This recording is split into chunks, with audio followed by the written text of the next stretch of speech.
عليكم ورحمة الله وبركاته. أحب أعرفكم بنفسي، أنا اسمي محمود.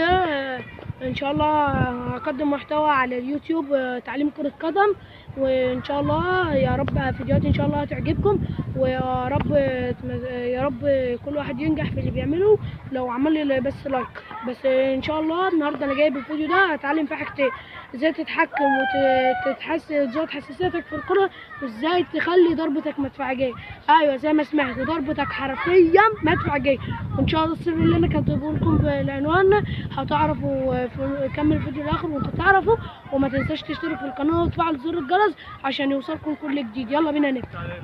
بص يا صاحبي، أول ما أعرف إزاي تحكماتك في الكرة أهي، تفضل بقى تمشي عليها على طول على الأقل تلت ساعة في اليوم، تقعد تتدرب المهارات دي تلت ساعة.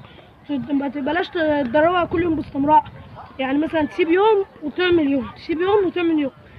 أنا إن شاء الله الفيديوهات بتاعتي هسيب فعلا يوم وهعمل يوم، عشان المهارات دي لو اتدربتها فترة ممكن تأذيني. اهي أول مهارة اهي، تروح وتيجي بيها اهي.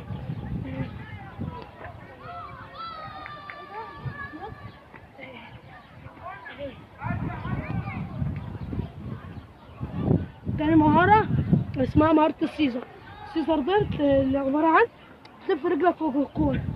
في واحد بيعملها بمهارة السيزر كده غلط، دي بتخلي الخصم بتاعك انت اول ما تلف مهارة السيزر فوق بيلمح الكورة. مهارة السيزر دي عبارة عن ان انت خصمك ما يشوفش الكورة زي كده كده. دي مهارة اهي، تمام؟ دي مهارة اسمها برضه مهارة السيزر. كده خصمك ما تخليش خصمك يشوف الكورة اهي. بص اهي، دي بس عشان تتدرب على المهارة دي لازم تفعل مهارة السيزر اهي.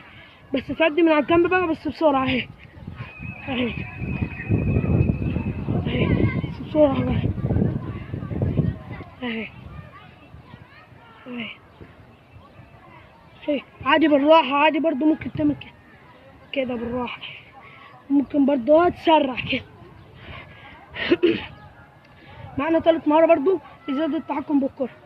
تثبت الكرة كده زي ما أنا واقف كده، وترجعها وتخبط وتيجي مثبتها اهي عشان تتدرب عليها، عشان مش هتعرف تستحمل وزن كده. وبتتدرب على أول حاجة دي كده، ترجعها وتثبتها اهي، ترجعها وتثبتها، ترجعها وتثبتها، بعد كده دي ترجعها وتمشي بقى. فاهم؟ هي دي المهارة. ازاي بقى تخلي ركلتك مدفعجية؟ ازاي يعني؟ انا برضو الفيديو ده تعالى معايا. هتوصل عند حاجة زي كده، حاجة فيها حتة زي كده، تمام؟ وهتيجي السر بقى اللي محدش قاله لكم، ان اقوى منطقة في القدم الوش القدم. دي 99% ما يعرفوهاش، كله بيشوط بالبطن، بس انا برضه اعلمك تشوط بالاثنين. اول حاجة هتتدرب على المهارة دي كده بالبطن اهي.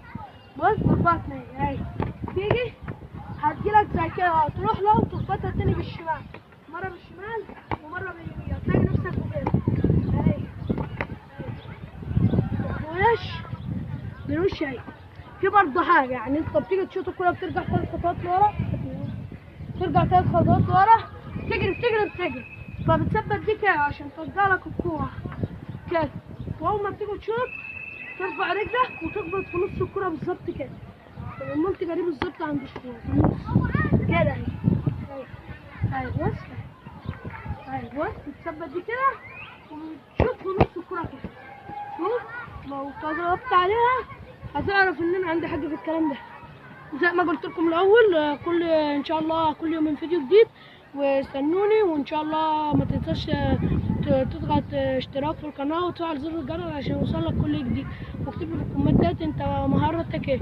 سلام.